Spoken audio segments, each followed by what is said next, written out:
Yes, ladies and gentlemen, welcome back to The Fix, episode number 14, I believe. Is it 14 or is it 15? I don't have a clue. Let's do two intros just on the off chance that it's 14 or 15. Ladies and gentlemen, welcome back to The Fix. This is episode number 14. Ladies and gentlemen, welcome back to The Fix. This is episode number 15. There we go, that's the one. That's the one, isn't it? Okay. Now then, Ryan Bowen, check out on the other side of the screen there. You've got Raimonds, and he's all about the pussy. He is. What is it with you and cats, dude? Cats are drawn to you. I know this. Yeah, they live here. I moved in, and they're like, pay the rent. Now then, guys, you know, magic of YouTube and all that. We haven't moved a goddamn muscle since we did that last show, and it's been at least 12 seconds since we ended that and started this. Yeah, but it's been a week for everyone else. Yeah. It's kind of like a weird version of time travel. It's odd, isn't it? Just amazing. But we got so much interesting stuff to discuss, you know. And I'm going to start with this one. So I do an interview, okay? And I've done, for those of you who it's your first trip to the Supernatural Strength channel, I do a series of interviews called Deep Inside the Minds of the World's Greatest Arm Wrestlers. And we've had some pretty big names on there. And it tends to be people at this stage that have been established legends of the sport. And that's a term that's bandied around very loosely. Not the case in this instance. We're talking about dyed-in-the-wool bad mother fluffers. Okay? So, next on the list this week was Richard Lupkes. You're both familiar with Richard, I know. For those of you who aren't, dear me, Richard Lupkes is a different animal. Now, Richard now in his 60s, okay, still looks like he's been carved out of Zeus's tooth. We're talking a ridiculous physical specimen. So, whenever you do these shows, it's nice. You get some real unusual perspective on things, okay? But not like this one. Richard pops this out of his ass.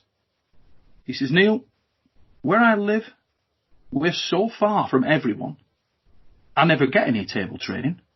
I never train table. I'm like, what? Squeeze me, bacon powder? He says, yeah. And I say, what, ever? No, I never trained on the table with anyone. I've never done table training. Ever. In his entire career.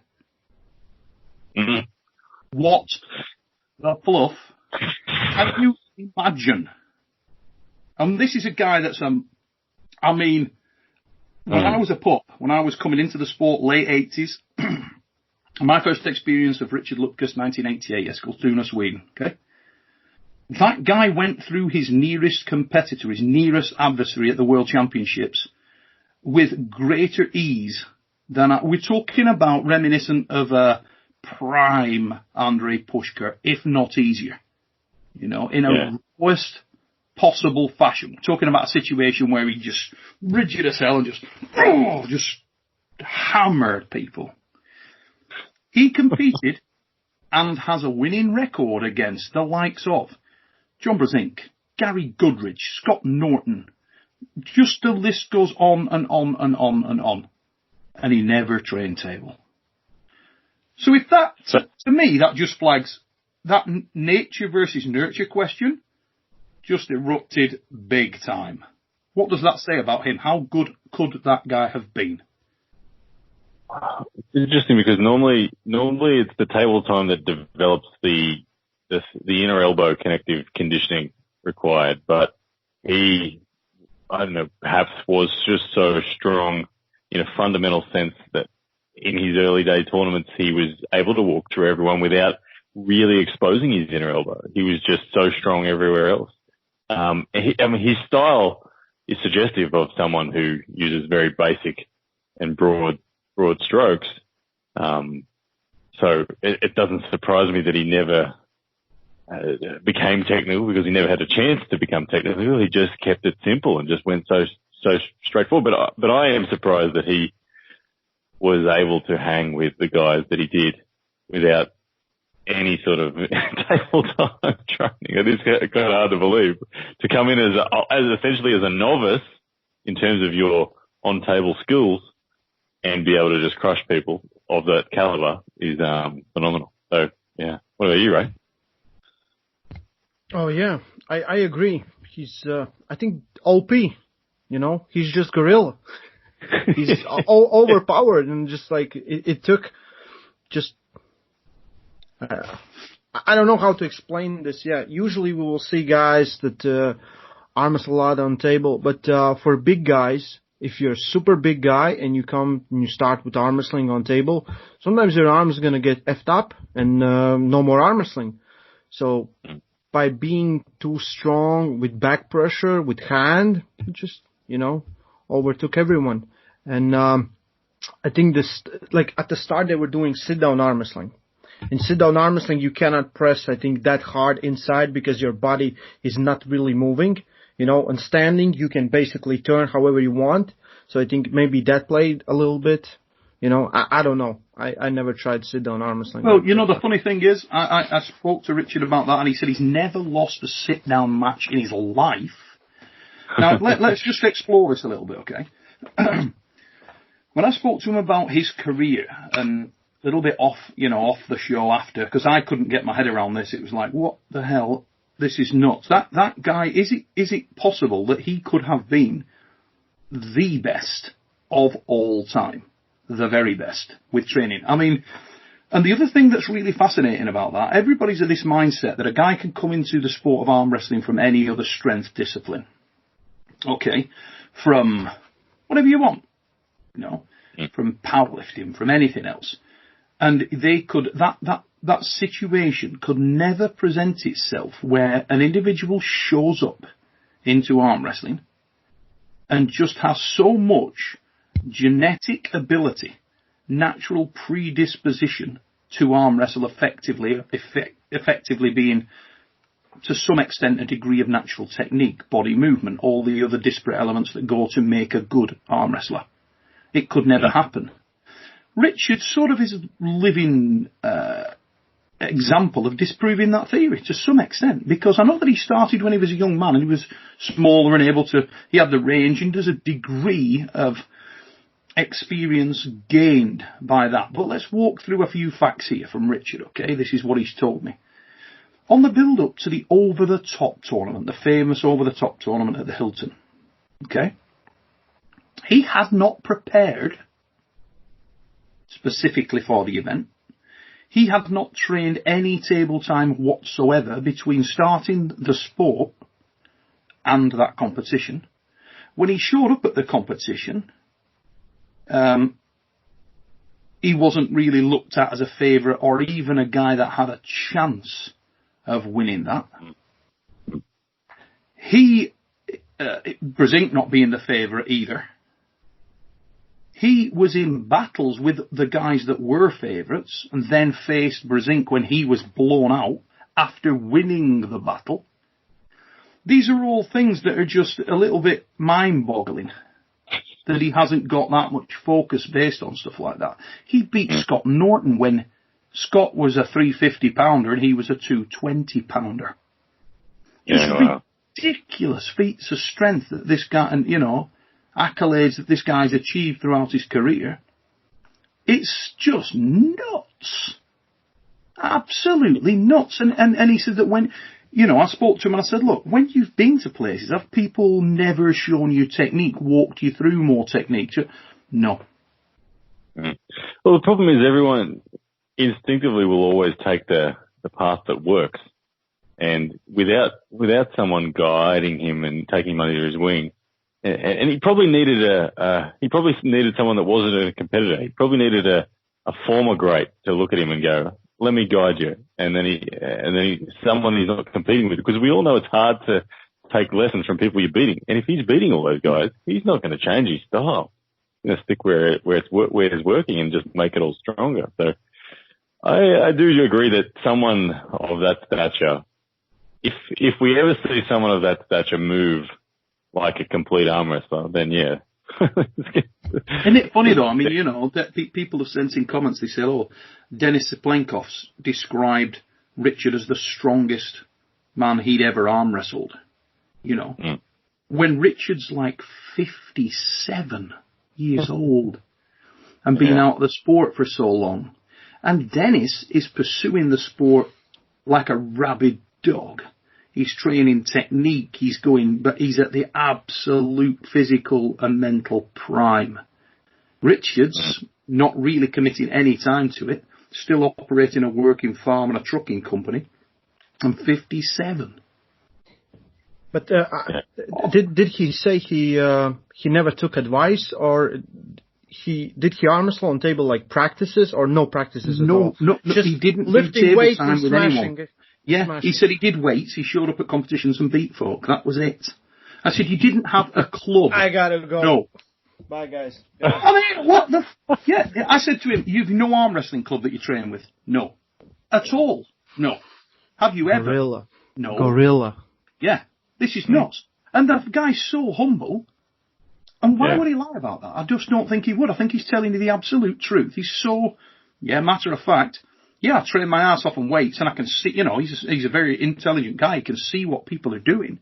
So he might be emulating things, but emulating things is, you know, that's one area. You can't just, you're not going to get to that level by just emulating things. I do believe that the anomalies are out there when it comes to having the inner elbow conditioning. Yeah. And, I've experienced an anomaly on a much lower level in a gentleman in Brisbane. You might know him, Neil, and Ray. Sam Safuri. Big guy. Yeah. He was one of the first representatives. I think he was the first representative out of his state to attend Worlds. When he went to his first Worlds, and the only Worlds he ever went to, he'd never seen an arm wrestling table. Never didn't know that they existed. He just thought the arm wrestling championship was going to be over a bench or something. His first round was Ron Klember, and he didn't beat Ron Klember, but he scared the pants off Ron Klember, and got within a bee's dick of beating him, and Ron went on to finish second or whatever that year. And he was someone who'd never touched arm wrestling, didn't know it, and when I have gripped up with him, he has just naturally, he's only 78 kilos, flash pinning super heavies in our Brisbane club, and it's like, what the hell is this guy got that he's never done anything ever in terms of training, yet has an elbow that can just impart so much extreme side pressure so quickly. And no technique at all. No technique. So they do it. You look at Richard and the over the top thing, he has a massive battle with Ed Arnold. Okay? Who, as I understand, it's the absolute favourite for the competition. Has a massive battle with Ed Arnold, which we all get, and at the time you saw that, but didn't think much of it. But then you think to yourself, wait a minute, yeah, he had that, then he's blown out, he faces John being the incredible arm wrestler that he is, in my opinion, the very best arm wrestler there's ever been. Now, Richard's not prepped himself on a table. We all know the difference. You can train till the cows come home in the gym with weights. It does not emulate table training. It certainly does not prepare you for hard battles in a tournament. How many times have nothing preps you for that? It totally destroys your arm. Now, if you're not used to shaping your body correctly and you're pulling a guy with the technical prowess of somebody like an Ed Arnold or John Brasink, you're not going to be, it would rip your arm to pieces. You're not going to recover that day. You're going to tear things to bits, particularly somebody as powerful as Richard. So, sliding doors, you get someone like that, and like you say, get them under the wing of somebody who's got real technical knowledge. Jesus. Yeah. Amazing stuff, mate. I agree. He could have been the best. Anyone that comes along with that sort of physical stature that does move well will be the best. Until another one of them comes along and moves better or is stronger. Well, it's funny. I think, like Ray said, he's just overpowered. He never had to be technical because he was that strong. Yeah, shaved ape. They are there. They're out there. We know. They are out there. They're exception to every rule. Yeah. It's just amazing. Somebody made a comment on a show I was watching the other day. I think one of the things is a lot of novice arm wrestlers right now that are a little bit immersed in their own reality, in their current, present reality, and probably don't give the respect to the fact that arm wrestling has had heydays before when there were an enormous amount of arm wrestlers. People think that these, like, my time champions are the real champions. Everyone before that, like, those are the real champions. That's the thing that's going on. If you could take a 30-year-old Richard Lupkes and interject that mother fluffer into modern day training techniques, and you can drop that in any time sphere ever, and it's horrible for people. I mean, horrible. That you keep he pops up at the end of your bed. Yeah, the first time I ever saw Richard Lupkes, sure the video's out there on YouTube still. It was a good little, probably half an hour, 40-minute documentary following his training and that. And he was on a lat pull down machine, and he had his hand and wrist under the knee, and he's sitting there doing reverse wrist curls, and it was like 600 pounds. And he was doing like this. It's like, what the hell? What the hell? Yeah. Oh, yeah. It was crazy. Just completely different gravy. I mean, this novice arm wrestler made a comment the other day. He said, and this was in relation, and just incidentally, this guy's a lovely bloke, very committed, lovely guy, very hungry. I've got a lot of time for him, and I respect him very much as a person. But it's hard to get him out of this sort of, this is the present reality. And he made a comment, which obviously for someone like me is a little bit, it's hard to bite your tongue, because with all due respect, you've lived it a lot more, you've a lot more experience, and you know that effectively they're missing it big time. And he said the days of having a 25-year or 30-year British champion are gone. They'll never come back. You'll never see them again. I'm going to go on record and say that is just bullshit. You can't make a statement like that because you don't know. If you look at if a guy comes along who is, number one, that's suggesting that all the people you've beat within those period of times, if you are one of those guys that's won a lot of things, were easy meat. Well, it's just not the case. If you look at guys like Craig Sanders, if you look, chart their history, what they've done, they haven't just done it in the UK. They've done it abroad at every competition they went to and pulled multiple weight classes. They've got, someone like Engin Terzi. He didn't just do it in Turkey. He did it everywhere. It didn't matter where that guy rolled into, where that guy showed up. He would chew the living daylights out of everybody in the room, go home, done. And a lot of the guys that have been these multi-year dominant champions, it's because they were a freak. They weren't like the majority of guys. Everybody thinks you can just go into a gym, train for arm wrestling for 2 years, and you'll suddenly be this dominant force in the sport. Bullshit. It just doesn't happen, guys. Give your heads a wobble. It's absolute garbage. In any sport, I don't care what sport it is, in any sport, there are chosen ones. For whatever reason, there are guys that roll up and they are just predisposed to be exceptional at that sport. That's the reality of the situation. You guys saw Ronnie Coleman was on Joe Rogan podcast?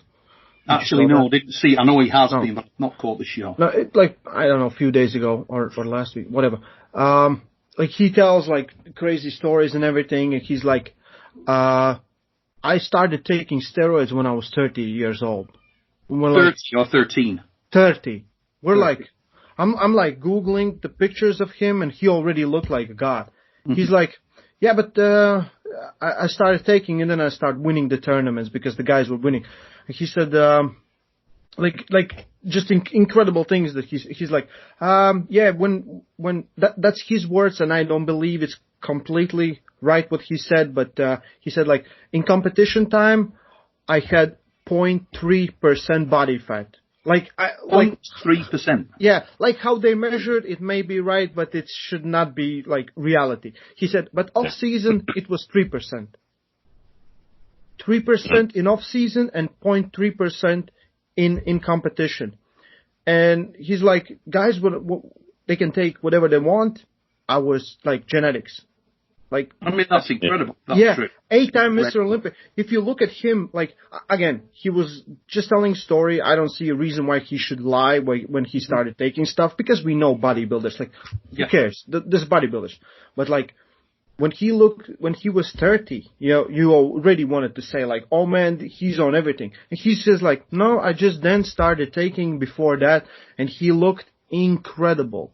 And that's the Richard Lupkes, the same way. It's that one-off weirdo. And if you take a broad spectrum of arm wrestlers, and here's the thing that's going back to this particular comment on the British circuit, you can say, okay, what's the difference? Why do you get these guys? Did you get that pocket of guys that showed up from that pocket of guys, you've got 5 people that have transcended year after year after year of new arm wrestlers attending? I'll tell you exactly why. Because I was the guy doing it. At that time, we would do sometimes 7 arm wrestling tournaments a week. That's it. There it is. That means every goddamn night. Why? Because it wasn't a job. It was something I loved to do. So we would have a venue booked all over the northwest of England, through the Lake District, up through Cumbria, down to the Midlands, everywhere. We were just doing shows. And through that period of time, you find arm wrestlers. Some arm wrestlers come along and you find that freak. We've had other guys that have come. Talking back to what we were saying a minute ago about what's the weirdo genetic freaks that you've met? We once came across a pair of brothers, farmers, right? Very similar to Richard Lupkes. They were called the Rogerson brothers, okay? These guys rolled in. We had an arm wrestler back in the day then who was a really solid arm wrestler. His name was Nigel Cawthorne. Used to call him the Silverback. He was one of the best arm wrestlers that's ever been from Great Britain. Unbelievably strong puller. Pulled from the late 80s through to probably mid-2000s, and very, very, very solid, competitive at world level, absolute beast. And at this time, he's a very established professional arm wrestler, not at his absolute peak, but he's a very established, solid pro, you could drop Nigel at this time that I'm talking about into the modern day competitions in his weight class, and I can categorically assure you he would mop the living piss out of anybody that's arm wrestling right now in that class. End of. He just would. So, here's the story. We have a competition which I'm running. It's called the Iron Arm UK, right? We do an enormous amount of competitions. We're probably averaging maybe 3 a week, every week for the year. So when we get to the finals of this, we've got like 500 people that have qualified. They're showing up literally in buses, and it takes 3 weeks to conclude this competition. And this kid wins this competition, name's Phil Rogerson. Both of the Rogersons were rock strong, but the big one was a goddamn savage. Anyway, we finished the competition, and he's looking at the pros. This is the thing, he's arm wrestled in that competition. He's pulled everybody, and to be fair, he laid them to waste like nuclear war. He just battered everybody. There was no competition. So after that, he starts talking to some of the professionals, and he says, well, who's the guy at my weight? And they're saying, he's not here, but guy over there is the fella at your weight, one below. Points to Nigel Cawthorne. So the big Rogerson kid goes over and says to him, I'll pull you. I'll arm wrestle you. And everybody laughs at him. Okay, so don't be stupid. He'll crucify you. He's a professional. And off we go. As arm wrestlers so often do. Rogerson puts the money on it. He says, come on, let's pull. So they pull. Nigel and Phil Rogerson. And I'm as shocked as anybody because they hit the hook. Nigel Cawthorne opens up with both barrels to run through this kid. And that mother fluffer's arm doesn't move. We're talking, he sets the hook. It went exactly where Nigel wanted it to go. Bang! Engages the power. Sets off on that drive. Rogerson's arm didn't move. All the professionals in the environment were like, holy, that's ridiculous. Mm-hmm. And he just tightens up naturally. Not a trained arm wrestler. Hasn't been to clubs training at this stage. He's just a farm boy. And he has a natural, sideways but super tight hook, and he just goes and crushes through Nigel Cawthorne.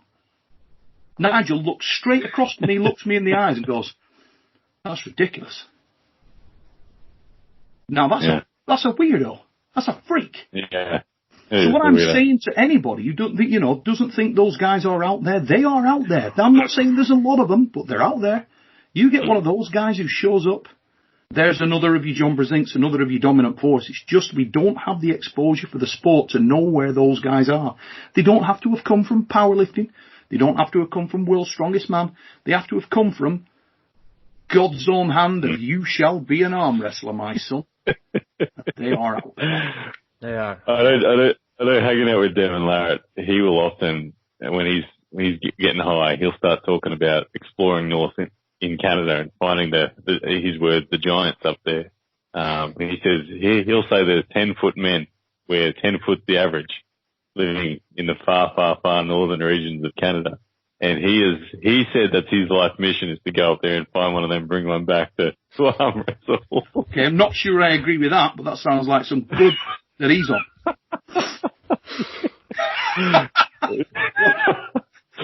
Yeah, it's kind of Game of Thrones stuff beyond the wall, kind of. Yeah. I'll tell you what it is, though. If he does find one of those guys and ropes him in and he brings back a 10-foot plus man, his YouTube followers are going to go even higher than they are now. Because that's right there. Absolutely incredible. Get some Yetis into the Who's the sport. strongest novice you've ever seen? How about you, Ray? Have you ever come across one of those freaks in Latvia? Is there any that you've encountered who's just a weirdo? Or anywhere? Have you ever met someone like that? No, I don't think so. I have seen guys that are like rise to the top are so ridiculous fast and this just puts everyone to shame. But I have honestly some strong guys, but I never seen anyone. I don't know. I have not lost what I call mortals since 2010, I think. And we have done so many shows. I have arm wrestled so many people. Yeah. Not yet, but we're looking. We're looking for them. See, the weird thing is, I mean, obviously being in the strongman, World's Strongest Man vicinity, and having wrestled, the Brian Shaws, the Eddie Halls, the Thor Bjornsons, the genuine giant strongmen of this world, and without a word of a lie, every single one of them that I've arm wrestled, I can comfortably beat and control because they don't. They don't have this. They don't have the understanding of the sport to get the power down. Yeah. But it's not, what I'm getting at is it's not necessarily one of those, it may be one of those guys. I mean, Devon spoke about Mark Felix recently and said he messed around with Mark Felix, he said, at the Arnolds. And he said that just from what he could feel, he said, Mark Felix was ridiculous. He said he could feel just little bits of power, and he said, honestly, I would struggle with him now. Which to me was like, what? Now, maybe this was the same night as he's thinking about the 10-foot guy. I don't know. Well, Devon said the same of Shaq as well. Shaq was another one that Devon had said ungodly. And a gentleman that Devon pulled down in Australia, Marcus Atirai, a Polynesian guy.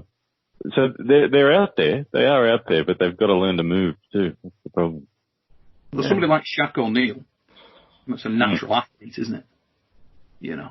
A young Shaq O'Neal, I'm sure, would have been. I mean, he's got everything he needs. That's a genuinely extraordinary individual, and I can't even imagine what his capabilities would be. Length of arms, oh my God. And if the sport gets to the point where the money is legit, we'll see more. They'll come. Of course, yeah, 100%. 100%, yeah. I'm excited to see them at all weight classes. I'm excited to see, and the ladies class. I'm excited to see some lady walk into a place who's John Brzezinks, who's just John Ella Brzezinks. How weird would it be to see someone who's been in the sport 6 months come in and win the Zloty in any weight division? You'd be like, hang on, what the hell? I'm going to be saying he'd have been the coolest thing ever. I'd love it. Oh, yeah. 6 months pulling and just crushes friggin' Oleg Petrenko in the final. You're like, what the hell? No, but the thing is, it could happen. I would just send like a signal flare to the world, like, come and give it a go, guys. You don't know. You might be that guy. Yeah. You might be that guy. Would be cool. I think there's a thing, isn't it? People sort of fear that new influx of talent. They fear, or they're a little bit, it's hard not, I think for some arm wrestlers, they want to have that, little protection bubble where it's like, this is our thing. You don't do this thing and we can beat you at this thing. I kind of think that works against us a little bit. We've got to blow the doors off that and say, no, come on, everybody come give this a shot, because we don't know. You could be the guy. You can be the guy that shows up and you're just that freak. You can be the girl that walks in and blows through everyone. Wouldn't it be amazing if some woman showed up and she can give a hard match to Gabby Vasconcelos? Everybody would be like, holy how do we know? Yeah. No, I think we will get there. We will get there. Yeah. More promotion. That's what it's all about. What about you then, Ryan? You sound like you've encountered a few weirdos. Who's the strongest of the weirdos? Obviously outside of Danny Tech. Well, the big guy, Marcus Aturi. When Devon gripped Marcus Aturi, Marcus had pulled one tournament in Brisbane. He'd won that. He'd never done any training. He came and beat everyone. He beat the Milkman. He beat Lachlan, he beat everyone that day. And he didn't know what the hell he was doing. He never trained with us. Devon came out and visited, and Marcus and Devon gripped up, and Devon did what Devon usually does, said to Marcus, right, you go and do your thing. And Marcus very awkwardly kind of he's a real gentleman. He didn't want to try to pin Devon. He just moved him a bit at center. And then Marcus said to Devon, can I just hold you? And you attack.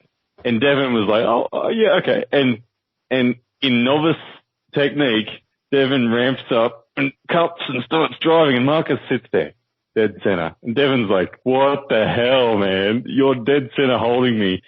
Devon wasn't attacking his hand and wrist. He was trying to go through the center. His arm, yeah. But Marcus just sat there, and Devon said at the end of it, he came up to me and said, Ryan, you have to get this guy into the sport, because he could be relevant internationally like that if you teach him how to move. But I've tried so much to get this guy involved.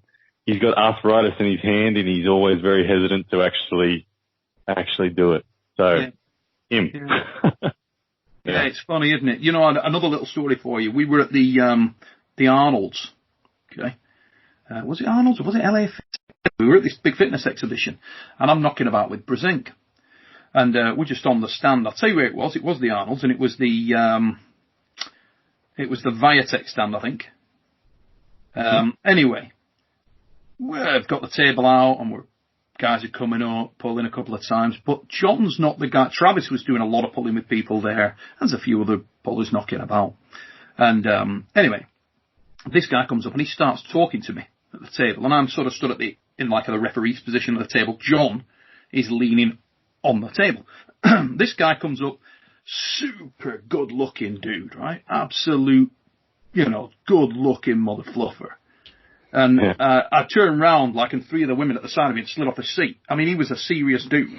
And he comes up and he starts talking. He's like, I'm good at arm wrestling. I arm wrestle with this guy. I arm wrestle with that guy. One of these guys that's never lost, And so immediately some of you've gone into that pinch of salt thing where it's like, well, you've never arm wrestled anybody. Just so happens the guy that is directly opposite you on the table is the greatest arm wrestler of all time. So pretty bad comment to make at that point. Anyway, this kid, and he's like 22, 23 years old, amazing physique, very solid forearm, very solid in all respects. And John says to him, so what do you do? Are you competing here? He says, yeah, I'm working on the booze. I'm a fitness model. Right? Fitness model. And he thinks to himself, yeah, fair enough. I mean, I bought it straight away. But he says, yeah, come on, let's have a go. So he grips up with John, and John being John doesn't dominate him or bully him. He does very much like you were saying that Devon did. He just let this kid go and let him roll into a hook. And this guy, natural technique again, sort of tightens in, looks good, starts to drive first on the tricep, then rolls a little bit. I look across at John's face, and John's like, and John starts to turn into a coiled hook and starts to pull back at him, and he has 3 good, hard pulls at this kid. And he's pulling. He's pulling hard enough that if I'd been on the side of the table that the fitness model kid's on, I'd have been eyeballing people saying, take a fucking photo. You can kind of picture you'd be hanging on your wall for the rest of your life. There's John Brezink sucking his own tracksuit up his ass because he's pulling that hard. And you ask John next time you see him, John pulled this guy for maybe 30 seconds, and that was a very strong guy. Travis comes over to John after the match. He says, "Who the hell was that?" John said, "Don't know, but I'll tell you what, he was iron." He said that son of a bitch was strong as hell. And he said, it's funny. I think Travis said, "Yeah, I've come across other fitness models and who were really, really strong, And I'll tell you what, mate, sat me up that day. I remember thinking, bloody hell, he made John work his ass off. I mean, anybody makes John Brezink work his ass off in a hook, good on you." They're out there, people. Yeah. Well, we're 35 minutes in, ladies and gentlemen, and at this point in time, we should probably talk about something other than Fantasyville as well. Any of you guys got any serious points? Because I've got some questions here. Any of you guys got any serious points that you want to throw in before we get into the nasty stuff, which I'm going to throw directly at you two? I'm looking forward to the question. Always a favourite of mine. I just want to say that Latvia has been very nice in all this corona crisis, and we will have nationals on 11th of July. So we are open. Everything is open here, and first competition since February, late February. So very excited. Well, but the late year looks ridiculous. We have to pack everything that didn't happen. It's But very excited to get back to table and to meet people. Yeah. Well, cannot wait. So here we go. I'm going to throw. This is actually, weirdly, this is directed specifically at Ray. Got one of you directed specifically at Ryan in a minute, which is a horrible question to answer. Hey, let's start with Ryan. This is from Sean Russell. Sean, here's your question, mate. So, Neil, will you ask Ray what would be an amateur mid-level pro weight for a wrist curl in a cup position? Okay. It would help us to have some goals to shoot for. So what would you think's a good weight for an amateur mid-level puller and a pro? Sort of broken down. Amateur wrist curl, pro, mid-level. What have you got? What kind of weight should these guys be working with depending on those three levels? Okay. First of all, like how you do the curl depends on everyone. You can do it in cable system. You can do it with free weights and everything else. But I think when you start working with 30 kilos, you're pretty much novice. When you do 40, you can be an amateur. Everything over 50, and it's a big line. It can be 50 up to 100. That's a pro. Depending on your weight class, depending on everything else. I think if you can really handle 50 kilos, you're good. You should be good. At least at handle, not jerk around or just like move everything around it, but not the wrist. But when you can curl in, Iron Rating from Russia did the story about wrist curls and how do they work, and they did a single arm barbell wrist curls, and they showed like doing it when you get on your fingertips, when your wrist is open like this or straight, and if you can go on your fingertips with single arm with 50 kilos, you should be in a pro side. You should be in a pro I side. always prefer that movement in the way that Engin Terzi does it, and I subscribe to the same view. And if you're doing that vertically, I think it's good to go, or even behind your back, or however you're doing it, whether barbell, dumbbell, however. If you keep your wrist in a straight position, knuckle to wrist straight, and let this out. And if you go into the fingertips, do it there. Don't have the wrist back. Just there, let it go out, close up, boom. Mm-hmm.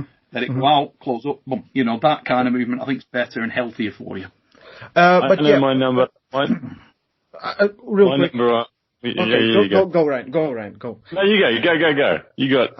Yeah, it's all about the strength vectors. We need different vectors. If it's from the side and you do this, you're letting it out.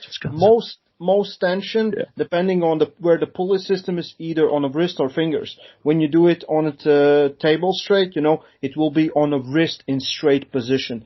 So we need to be strong here. We need to be also strong here. We need to hold fingers in this position, also this position. So work all those things. When you can do 50 kilos in each position, pretty solid. You should be solid. Yeah, Vector, good talk. You need 44% more strength generally. Yeah. To bridge from amateur to pro, but yeah. I know my numbers on a 2.5 inch free rolling handle with no straps involved at all, no side pressure involved at all, no drag involved at all, just elbow planted and just bending my wrist. If my thumb is over the top, 55. If my thumb is under, 50. That's my number. Which is impressive. It's heavyweight, particularly in the open range.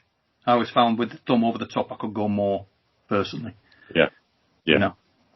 But, and also, guys, for more on that, if you haven't got over to these guys' channels, get over to Ryan Bowen's channel. Ryan, give us the details, mate. Ryan Blue Bowen, YouTube. Plenty of training stuff in there. You can see all the vectors that I hit. And how we can improve by 44%. Yes. And if you haven't seen Raimonds' channel, Voice of Arm Wrestling, mate, how many videos have you got that cover wrist work specifically? I mean, my God. 40. Yeah. A lot. Yeah. People are like, can you make some video about wrist training? I'm like, yeah. Yeah. Google. So, here we go. Right, this one, actually, let's keep it warm for a little while. This is not too bad. So this is from Corey, okay? There isn't a last name there, Corey, so I don't know. Now, question for you. Does having a wide hand stroke palm give you any advantages in a match? Or are there disadvantages associated with this? I know a large hand in general can be difficult, but what if that hand is wide, but not so long? Great question for me, because I've got very wide, thick palm, short fingers. So, anyway, who wants to take that, Ryan? I love the sport that I truly believe that there is no one perfect shape. I think it just, whatever shape you are given presents you with a different set of tools, different set of opportunities. It's also not only about yourself, but it's about the opponent you're facing as well. Is your palm wider than your opponent's? Maybe it may not be, but generally speaking, a wide palm for me, I have a very average sized hand. Not big, not small, just right in the middle.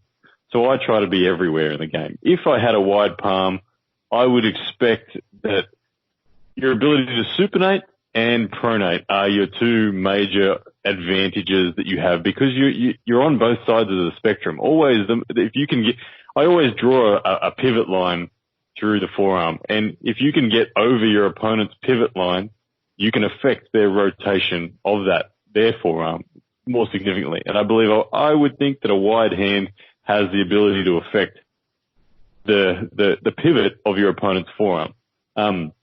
Even though I think that the smaller the hand, the more power or torque is in your own actual twisting, in the effect of the arm wrestle. Like, for instance, Jordan Davis, I have greater cupping ability than Jordan Davis.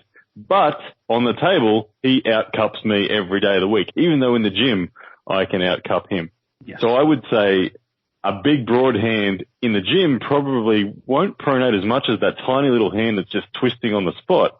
But in the tournament sense, it's going to have great control at the top of the table.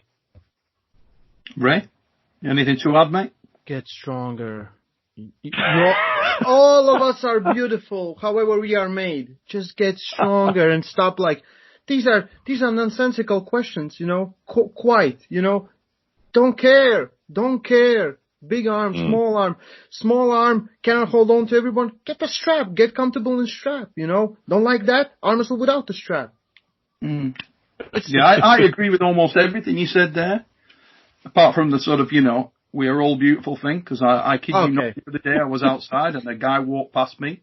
And now, he may have been a lovely person, but let me tell you now, dude looked like a bad drawing. Like something my kid had drawn. When your kid brings a picture to you and he's like, Dad done that, and you look and you're like, what the fuck? Yeah, I imagine every person in UK that you meet on street is like Ricky Gervais. I can't possibly comment. I watched The Afterlife like a few days ago. I'm like, this is so good. He's so good. These are good. Get this next. This is serious, and anybody can jump at this first. Okay. Are you ready? And this is just to prove. This is just to prove that we do not duck any questions here on the show. So this is from Stephen Koppel. Sorry if I'm cocking your name up there. Coppell. Koppel, probably, isn't it? Anyway, Steve. Koppel. Call you Mr. X for now. Neil, love the show, The Fix, but we hear a lot of people talk about table time, weight training. Let's cut to the chase. What's your opinion on steroids and the use of steroids within arm wrestling? Some of the best guys in the sport, people like Denis Plenkov and Levan, appear to be completely full of steroids. Do you think this is the case, or do you think they are genetic freaks? And what's your opinion, Ryan's opinion, and Ray's opinion on the use of steroids in arm wrestling, and how widespread is it? Okay, I will go first. Okay. This is one of my favorite topics. I was very lucky when I started training that no one told me that I cannot get stronger or I have to use something. It was very early when I started lifting that someone told me, like, you will bench press 100 kilos and you will never bench press more if you don't take this stuff. And I'm like, I don't think so. I don't really want to. And I keep lifting. I bench 115 and I'm like, well, that was bullshit. So the place where we live with Giannis and everyone else, we're 100% against it. We always love doping controls in Latvia. We would love it. They would do doping controls everywhere because, everyone should be on even ground. If I'm going to WAF Worlds, and this was mostly where we're going, and this is one of the reasons I haven't arm wrestled in Zloty Tour, I'm like, why would I want to shatter all my dreams? You know, why would I want to shatter all my dreams? At least on WAF Worlds, guys are trying to get off stuff so that they don't get caught. So we know there's guys who are using. We know you can tell by, I know a lot of stuff. For me, I would love if we would do doping testing everywhere.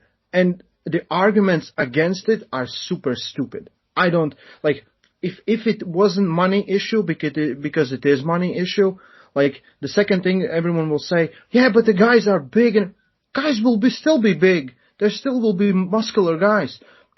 And some will still look unreal. It's still gonna happen. And the level will be, the top guys will still be the top guys, the strongest guys. It will change some things up. It will get more even to those who are not using. If you're Jan Samolinch and you're 38 and you've never taken anything and you don't think about taking anything and you keep beating guys who are taking it, you don't really care. And you don't, but it would feel much, much better if everyone get tested. And for me, I'm like, we need to stop glorifying things. I'm okay with everyone. I like everyone. But when we talk about steroids, I'm like, let's do doping tests everywhere. When we have the money, because it won't change a thing. Only thing it will change, level of the people will feel normal. It's same thing as goes with all the fitness guys that are saying, take this supplement and you will look like me. They're lying. Let's stop lying. You know, doping tests, TRTs, I don't want them in the sport. They should be gone. Maybe TRTs if something, but I don't know. For me, it's a no-no. I've been tested I don't know how many times, and I don't believe it. I don't believe it that you cannot achieve something. You know? The other thing to mention there is it's detrimental. The use of steroids is detrimental to the promotion of the sport in many ways. Now, there is a counter-argument that it isn't because you get the freak factor and people want to see that. But if you get to a serious endorsement where mainstream commercial sponsors are looking into a sport, if that sport is full of people who are taking performance-enhancing steroids, then there is no argument there. It categorically holds it back. The use of performance-enhancing drugs is not something that is acceptable in any other major sport around the world. If you go to all the commercial sports in the world, even fight sports, combat sports, strength sports, you name it, none of them endorse the use of PEDs.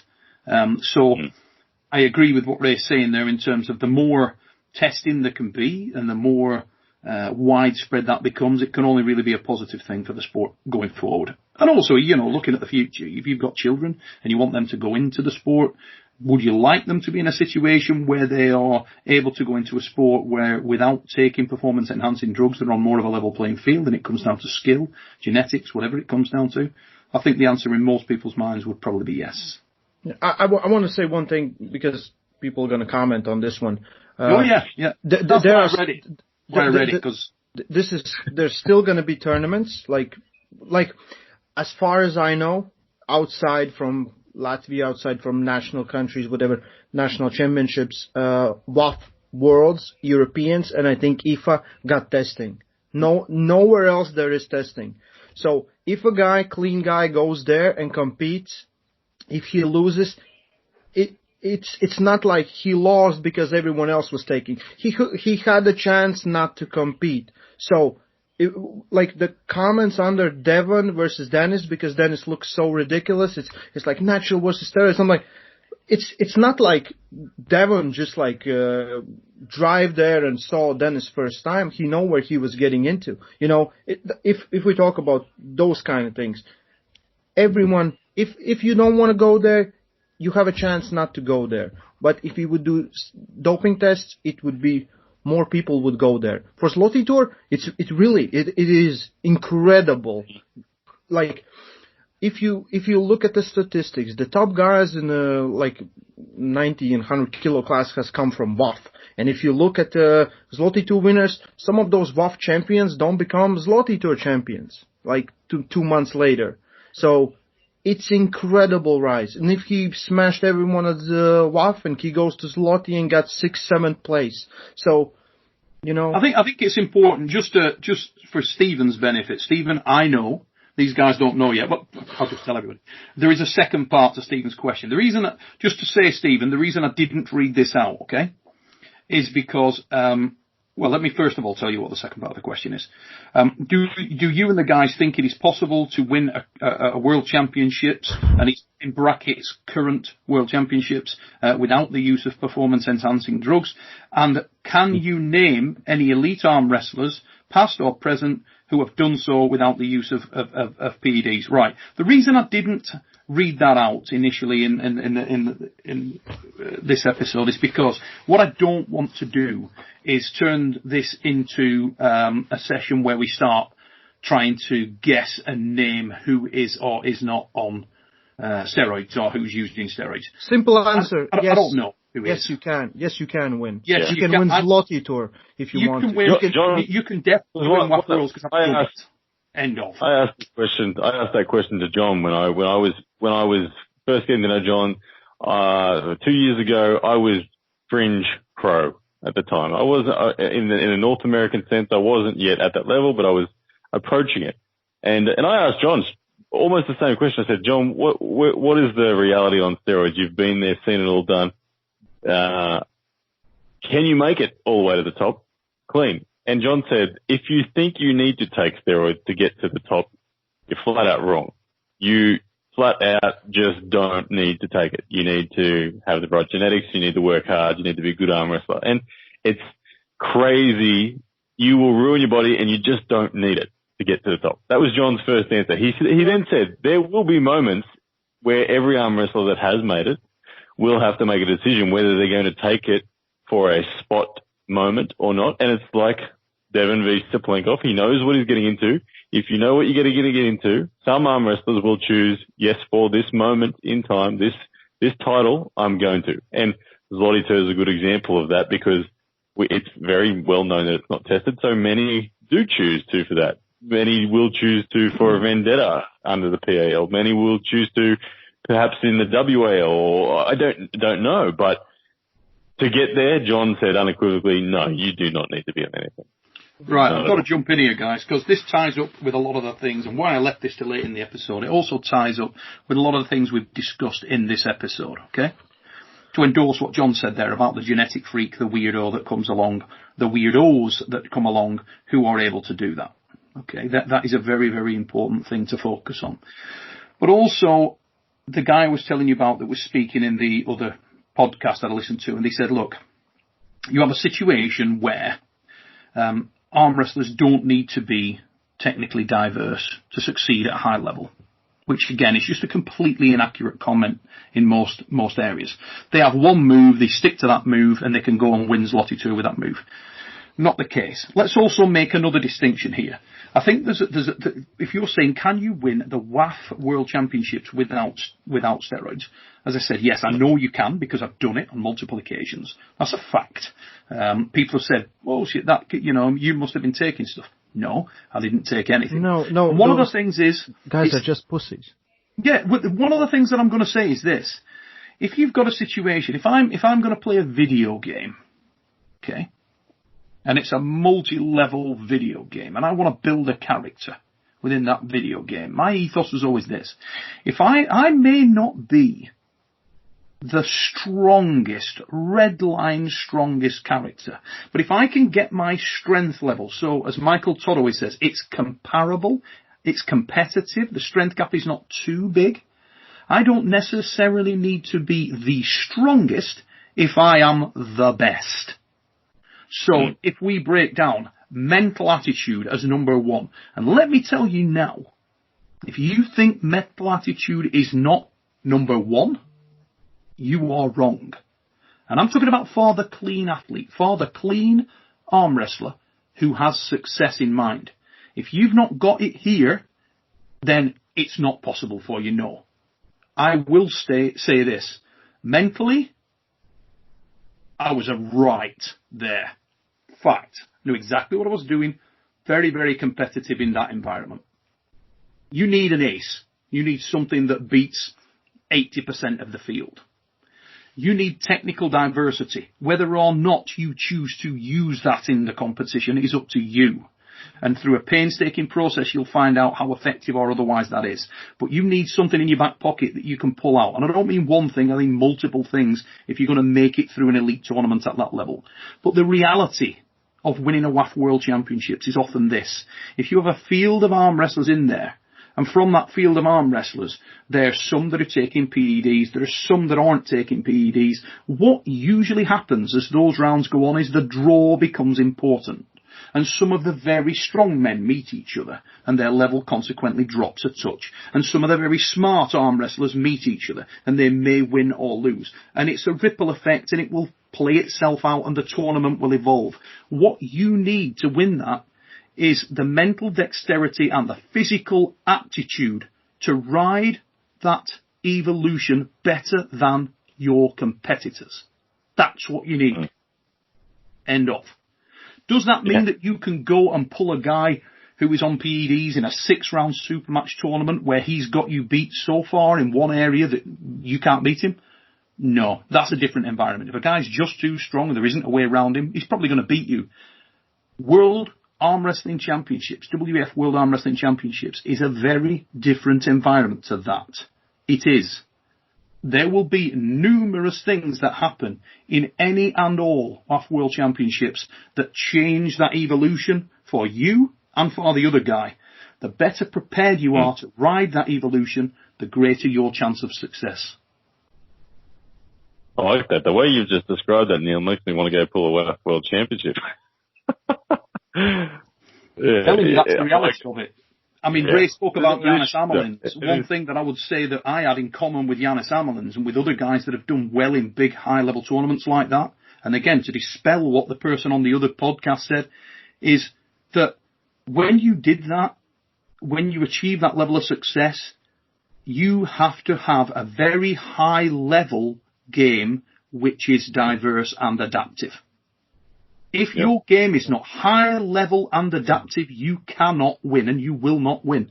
And just to take on Steve's question, what I'm not going to do is get into naming people or saying this guy is on steroids, that guy is on steroids, this girl's on steroids, that girl's on steroids. I don't know who is and who isn't. Only the person knows. What I will tell you is I was never on steroids, have never been on steroids. I believe that I know guys that have won the World Championships and are not on steroids. I believe I know at least 2 or 3 that I can think of straight away.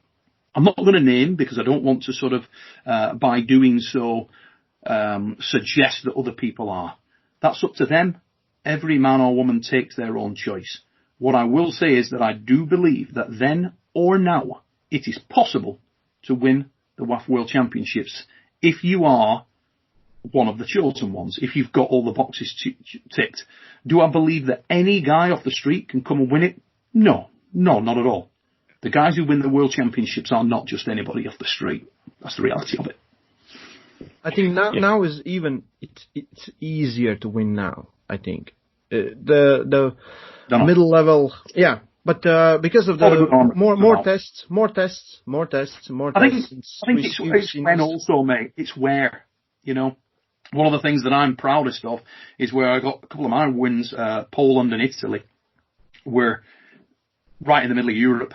Massive competitions, deep competitions, 35 and in one case 42 athletes in your class.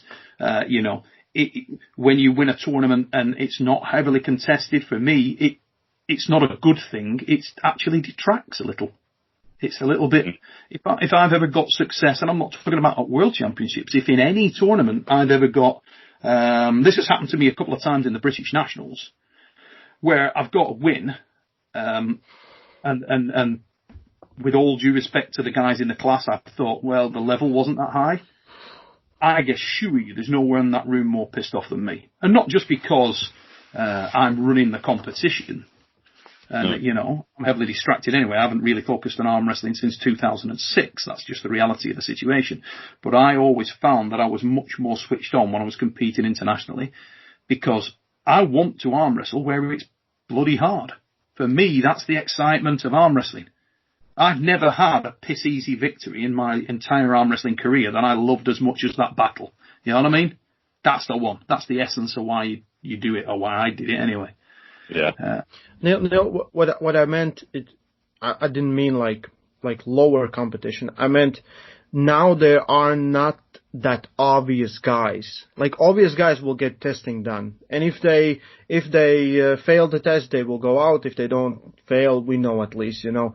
But not few years, but a decade ago, there was obvious guys. You can look at what I'll tell you is this. In the years that I won the Worlds, in the years that I was competing in the Worlds, and there were many of them, if people out there think that there weren't a lot of guys in your class that were juicing, you're off your mind. There was tons of them, and we knew who they were.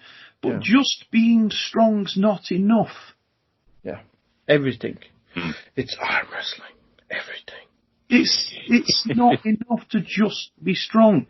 Even, you know, the argument of the steroid taker will be that you look at someone who you think's on gear and say they're not a good arm wrestler. Mate, the guy that wins is a good arm wrestler as well. Because there's so many people on gear. You know, it's not just, oh, well, I'll go on gear and I'll win. No, you won't. No. Yeah. Well, that's the big debate about it is that a good guy on gear will always beat a good guy not on gear. When we're talking physicality is the same. That's the reason why we have to have tested events, and hopefully that scares enough people away. I mean, if there's non-tested events, let there be non-tested events, and let the C's part, and it's clear who the clean champ is, and it's clear who the non-clean champ is. I don't know, but I went to Zloty 2 last year because I wanted to. I always viewed the Zloty 2 as the most difficult tournament. It may or may not have been because it was a watered down version, but I wanted to experience the most difficult tournament on the planet. And yeah, I got stomped by, I got to pull Petrenko, the winner, and he stomped me, and I was like, there we go. Okay. That guy felt big. That's what it felt, just like, oh, okay, he's big and strong. So. Yeah, but you're still here and you're still smiling and you still got up and breathe the next day. So for the new guys out there that think, you know, the loss it's a loss. It's just you just lost an arm wrestling match. Nothing. Never give up. Never stop. It's a key thing. Yeah.